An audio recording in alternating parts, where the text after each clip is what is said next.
이번 규제로 고가 아파트 거래는 다소 잠잠해졌습니다만 서울 외곽 분위기는 조금 다릅니다. 대출 한도 내에서 살 수 있는 아파트로 수요가 몰리고 있는 건데요. 벌써부터 호가를 올리는 움직임도 포착됐습니다. 이 내용은 변정현 기자가 전하겠습니다. 서울 노원구의 한 구축 아파트 단지. 어제까지만 해도 58제곱미터 매물이 3억 9천만 원이었는데 오늘은 2천만 원 올랐습니다.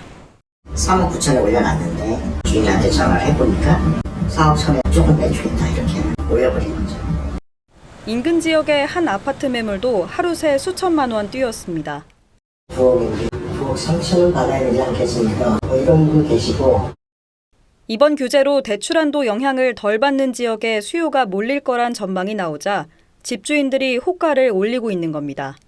여기다 실거주 6개월 의무까지 더해지면서 전세 매물까지 자취를 감추는 분위기입니다. 이제 실거주 의무를 해야 되면 결국에는 전세 매물이 나올 수 있는 상황이 환경이 안 되는 거고, 그렇게 되면 전세 물량이 부족하고 전세 가격 상승으로 이어질 수밖에 없죠. 고가 아파트를 겨냥한 대책이 오히려 실수요와 전세 시장에 불안 요인을 만들고 있다는 지적이 나옵니다.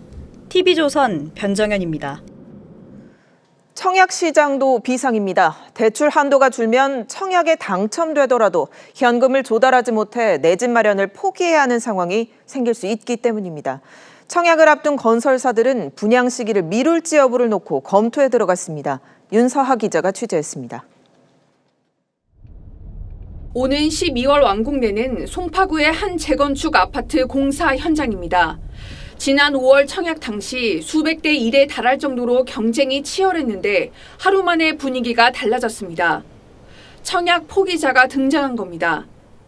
팔았으면 좋겠다고 하는데 팔 방법이 없어요. 근데 이자를 연락도 안 된다 그러면 30억 보셔야 돼요. 30억에서 1억 빼고 나머지는 준비하셔야 돼요. 수도권 주택담보대출 한도가 6억 원으로 묶인 탓에 84제곱미터 아파트 한 채의 청약 대금을 치르려면 현금 24억 원이 필요한데 조달할 방법이 없는 겁니다.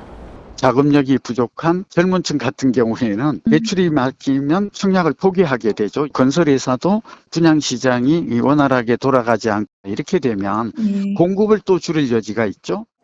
청약은 물론 아파트 분양 시장 전체가 얼어붙을 수 있다는 우려가 나오면서 하반기 분양을 앞두고 있던 건설사들도 공급 일정 미루기를 검토하고 있습니다.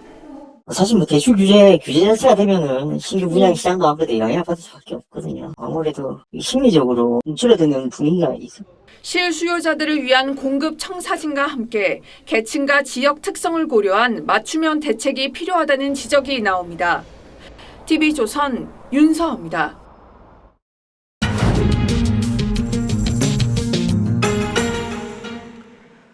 정부가 발표한 고강도 대출 규제 후폭풍이 심상치가 않습니다. 당장 집을 사려는 실수요자들은 어떻게 대응해야 하고 또 다음 규제 카드는 뭐가 될지 뉴스더에서 임유진 기자와 더 짚어보겠습니다.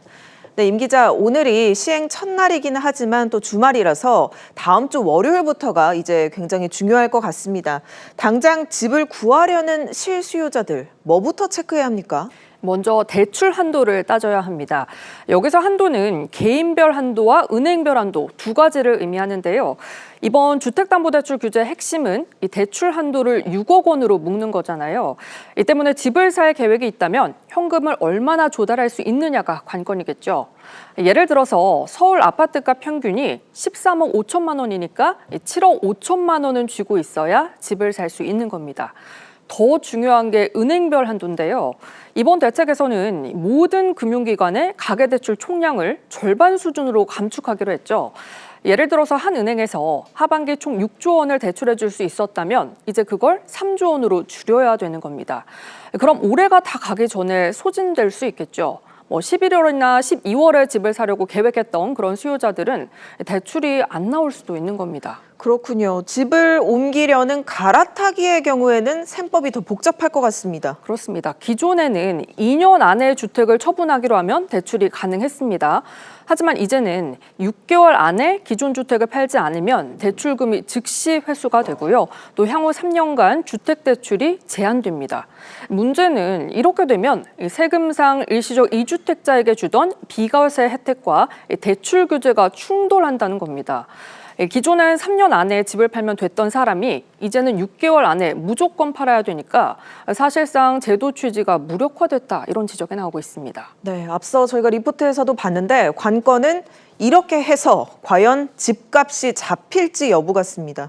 일단 단기적으로는 관망세를 보일 거다라는 게 전문가들 대체적인 전망입니다. 예. 일부 투자 수요나 코인이나 주식 시장으로 유입될 가능성도 있습니다.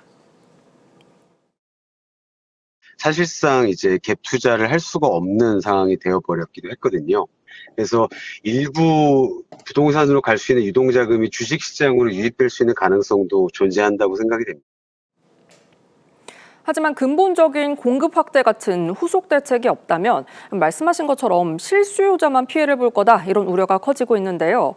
특히 전세 시장이 들썩일 수 있다는 지적이 나오고 있습니다. 이 주택담보대출에 실거주 의무가 도입이 되면서 전월세 공급이 줄게 되고 전세값을 밀어 올릴 거란 우려입니다. 그럼 이 대출 규제의 후속 대책이 중요할 것 같은데요. 다음 카드가 있긴 한 건가요? 네, 후속 카드로 가장 많이 거론되는 게 이 토지거래 허가구역 확대 혹은 규제 지역 재지정인데요. 섣불리 규제 카드를 꺼냈다가는 풍선 효과 같은 부작용만 키울 수 있다는 우려가 큽니다. 결국 시장 논리에 따라서 양질의 주택 공급을 늘리는 대책이 나오지 않는 한 금리 인하와 맞물려서 집값이 오를 수밖에 없다는 전망이 우세한 상황입니다. 네, 후속 대책 잘 지켜봐야겠습니다. 임유진 기자 잘 들었습니다.